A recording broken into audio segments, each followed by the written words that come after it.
안녕하십니까. 일자리 걱정 없는 지구촌 만들기 나무의 김진수입니다. 이번 시간에는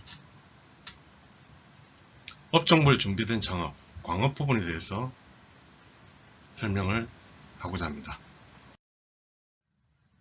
광업 쪽의 대중 소분류 산업분류 체계는 다음과 같습니다. 광업 쪽의 중장기 계획은 제3차 광업기본계획 10년짜리 계획이 있습니다. 이거는 지금 2021년이니까 지금 한창 진행을 갖다 이 계획대로 진행을 되고 있죠. 우리나라의 광업 앞으로 10년 동안 광업이 어떻게 될 것인가는 여기에 모범 답안이라고 보시면 됩니다. 그러니까 앞으로 광업 쪽에서는 어떤 걸 준비를 갖다 해야 되는가 라고 했을 때는 이 계획을 참조하는 게 상당히 중요합니다. 광업 쪽에 살펴보면 먼저 지역 총생산 부분 같은 경우는 지금 시장이 좀 줄어들고 있죠.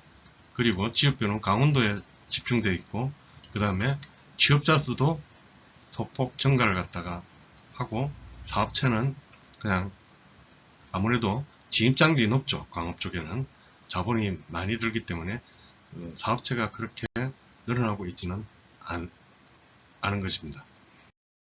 그리고 연구개발비, 광업 쪽에서는 산업평균 이하 연구개발할 필요성을 잘 못 느끼고 있죠. 광산개발이라든지 그런 부분을 해야 되는데 아직까지 그 부분 광업 쪽에 대해서 과학기술을 갖다 연구개발을 한다든지 그런 움직임들은 많이는 안 나오고 있는 상태입니다. 시장은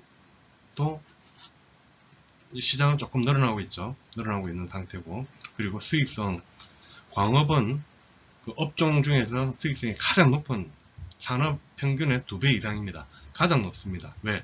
한번 하면은 석유 시출 같다 했다라고 하면은 하는 거고, 미국의 시일가스를 보더라도 그렇고, 그렇죠. 그래서 탄광 쪽에서 광업 쪽에서는 수익률이 상당히 높다. 자익금 의존율은 다른 평균보다는 높은 상태죠. 아무래도 초기 투자가 많이 들어가기 때문에 그렇습니다. 산업의 강약점을 갖다 보게 되면은 먼저 이익률이 업계 최고입니다. 업종중 최고. 그리고 광업을 갖다 다시 한번 재해석할 수가 있죠. 조금 뒤에 사례를 갖다가 보시면서 설명을 갖다 드리면 이해가 되실 겁니다. 광업 자체로는 안 되는 거고, 새로이 이 산업을 갖다가 광업을 다른 식으로 좀 봐야 됩니다. 그리고 약점으로서는 강원도에 너무 집중되어 있고, 접근성이, 물류라든지 사람들 출퇴근, 입지 조건 자체가 접근성이 취약하기 때문에 사람들하고 물건, 지금 영동선 쪽에 강릉 영동선 같은 경우는 기차들도 화물차들도 거의 많이 줄어들었죠. 폐 역사들도 많죠. 문 닫은 역사들도 많습니다. 역사를 갖다가 관광 쪽으로 추억의 명소 이런 식으로 많이 하고 있는데 아직 안타까운 부분입니다. 그리고 기회요인 부분에 있어서는 남북 교류가 확대되고 있죠. 남북 경협이 만약에 확대가 된다 했으면 가장 수혜 받는 업종이 광업이 아닐까 생각합니다. 지금 현재 2024년 되면은 우리 서울역에서 출발하는 KTX가 평양을 거쳐서 베이징, 중국 쪽으로 해가지고 유럽까지 실크로드로 갔다가 가는 노선이 하나가 있고, 그 다음에 강릉 쪽에서 출발을 갖다 해서 금강산을 갖다 거쳐서 러시아 쪽으로 해가지고 유럽으로 가는 노선이 2개를 갖다가 한다라고 해가지고 지금 한참 남북 철도, 도로 이걸 연결 작업을 갖다 하고 있습니다. 휴전선 부분만 연결을 갖다 하면은 다 되는 부분이니까 아직까지 여러가지 문제로 안 되고 있기 때문에, 그걸 된다고 했을 때는 북한 같은, 우리나라는 광업이 씨가 말랐죠. 더 이상 시멘트, 석탄 그런 거 캐지를 갖다 않죠. 더위 없어가지고. 폐강이 전국에 3,000개나 있기 때문에. 그래서 하지만은 북한 같은 경우는 세계에서 유명한 철광산 광업 쪽에 대해서 지하 자원들이 엄청 많습니다. 히토르도 그렇고 텅스텐 같은 희귀 광물들이 아직까지 많습니다. 그런 부분에 대해서는 우리나라 광업 쪽에서 우리는 독일에도 탄광 캐러 가고 우리 탄광 쪽에 아직까지 이 남아있지 않습니까? 기술력이 남아있을 때 아직 남아있을 때 빨리 이거 통일을 갖다 돼야 됩니다. 그래서 그런 부분에 대해서 글로벌 자원 경쟁도 지금 확대되고 있죠. 자원 전쟁. 히토를 가지고 중국에서 한번 했고, 반도체점은 일본에서 또 반도체 올려 해가지고, 자원 경쟁이 지금 치열해지고 있습니다. 이런 부분이 조금 기회 요인, 위험 요인이기도 하지만은 기회 요인으로 되는 겁니다. 그 다음에 위험 요인, 아무래도 인구가 줄어들고 있고 접근성이 낮다는 게 취약한 부분이죠. 이 광업 부분에서 경기도 광명에 광산이 있습니다. 일제시대 1912년도에 광산이 오픈이 돼가지고 금운동 아연을 갖다 하다가 72년도에 폐광을 갖다 됐습니다.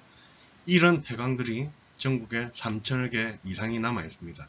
그래서 이 부분에 대해서 가치를 갖다가 다시 재발견을 갖다 했죠. 이거는 관광지로 다시 육성을 갖다 하자라 해가지고 경기도와 경기관광공사가 힘을 갖다 합친 거죠. 해서 예술의 전당을 갖다가 동굴 예술의 전당을 개관을 했습니다.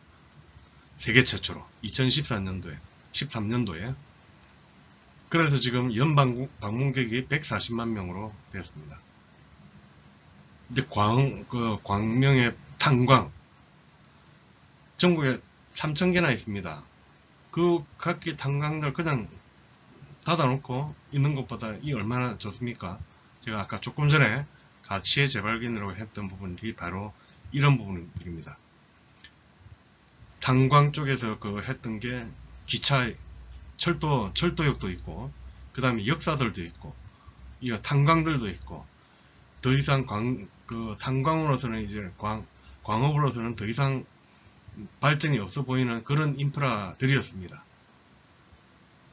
그 인프라들을 가지고 지금 이게 동굴을 갖다 재탄생을 갖다 관광지로 다시 재탄생을 갖다 하고 있고, 강원도에도 지금 역사들 전부 다 그렇게 되고 있죠. 이런 부분에 대해서는 충분하게 기존 인프라를 갖다가 활용할 수 있는 새로운 아이디어가 무궁무진하게 하셔도 좋을 것 같습니다. 광업 쪽에서는 매출액 증가율, 시장은 크게 늘지 않고 있다 그랬죠. 그래서 그런 부분에서는 이쪽 다른 산업 쪽하고의 연계를 통해 가지고 다른 산업 쪽으로 지금 눈을 좀 돌릴 필요가 있다. 그리고 수익성, 광업은 수익성은 괜찮죠. 수익성이 높기 때문에 다른 업종들하고도 같이 경험을 한다든지 융합을 시키더라도 상당히 유리한 부분들이 있다. 차입금 의존율이 낮추려 그러면은 기존의 금융이나 과학기술 이런 쪽하고도 업종을 갖다가 결합을 통해 가지고 차입금 의존율을 갖다 낮추는 방향으로 가야 되지 않겠느냐, 그렇게 전략 방향을 잡아봅니다. 이상으로 광업 쪽에 준비된 창업 전략에 대해서 살펴보았습니다. 감사합니다.